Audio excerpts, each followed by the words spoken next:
आउज़ुबिल्लाहिमिनश्शैतानिर्रजीम बिस्मिल्लाहिर्रहमानिर्रहीम अस्सलामु अलैकुम रहमतुल्लाहि व बरकातहू। आज हम सूरह बकरा का तर्जुमा तफसीर और खुलासा बयान करेंगे। जैसे कि कल भी हमने दो सूरतों का तर्जुमा तफसीर खुलासा बयान करा था, जिसमें इरशाद रब्बानी हो रहा था कि बनी इसराइल के जो सवालात थे वो सवाल पे सवाल किए जा रहे थे कि अपने रब से मूसा अलैहिस्सलाम पर मालूम करो, हमारे लिए ये मालूम करो, वो मालूम करो। फिर कहने लगे कि अच्छा एक बार और मालूम कर लो कि गाय के औसाफ क्या क्या होने चाहिए। तो फिर परवरदिगार ने फरमाया कि अच्छा ऐसी हो जो ना खेती बाड़ी के काम आती हो, ना हल जोतती हो, ना कुएं से पानी खींचती हो, न सही सालम हो, एक ही रंग की हो। तो फिर वो लोग कहने लगे कि हाँ अब आपने की है बिल्कुल सही बात, और अब हम पे वाज़ा हो चुका है कि किस किस्म की हो। फिर उन्होंने गाय ज़िबा की और वो अमल किया, हालांकि लगते ना थे वो इस तरीके से करने वाले। आगे इरशाद रब्बानी है, वैज़ क़तलतुम नफ्सिन फद्दाअरतुम फ़ीहा वल्लाहु मुख़रिजुम मिम्मा कुन्तुम तक्तमून। और जब मार डाला था तुमने एक शख्स को, फिर लगे एक दूसरे पर धरने, और अल्लाह को ज़ाहिर करना था जो तुम छुपाते थे। यानी कि इस आयत में सूरह बकरा का जो इस नज़ूल हुआ था उसका सबब बयान किया।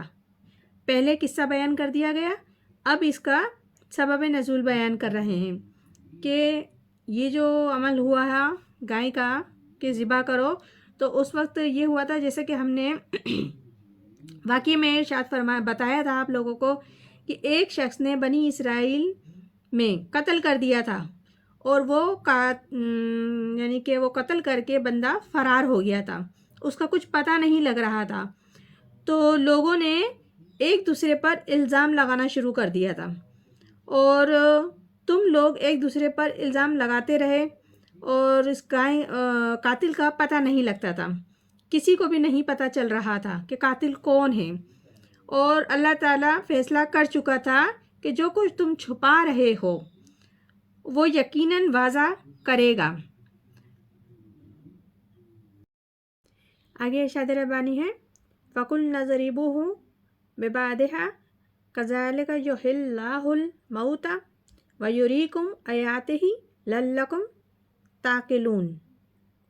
फिर हमने कहा मारो इस मुर्दे पर इस बैल का एक टुकड़ा, इसी तरह ज़िंदा करेगा अल्लाह मुर्दों को, और वो दिखाता है तुमको अपनी कुदरत के नमूने ताकि तुम गौर करो। इस आयत में अल्लाह ताला फरमा रहे हैं कि अल्लाह ताला ने हुक्म दिया कि इस लाश के ऊपर गाय के एक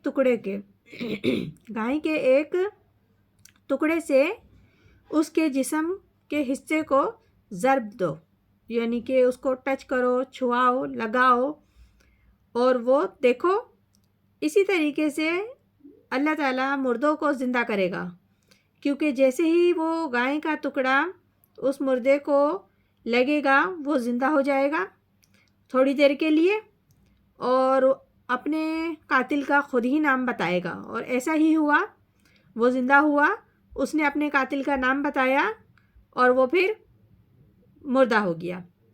तो दिखाता है अल्लाह ताला अपनी आयतों के ज़रिए वो निशानियाँ, ताकि तुम अकल से काम लो, और एक नज़ीर मौजज़े को देखकर दूसरे नज़ीर के इनकार से बाज आ जाओ।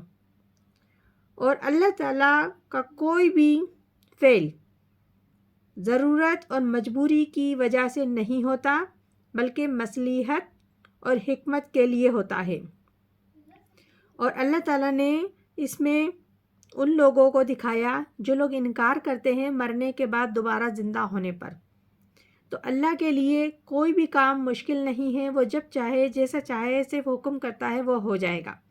अल्लाह ठीक इसी तरीके से मरने के बाद दोबारा ज़िंदा करेगा और सब ज़िंदा हो जाएंगे।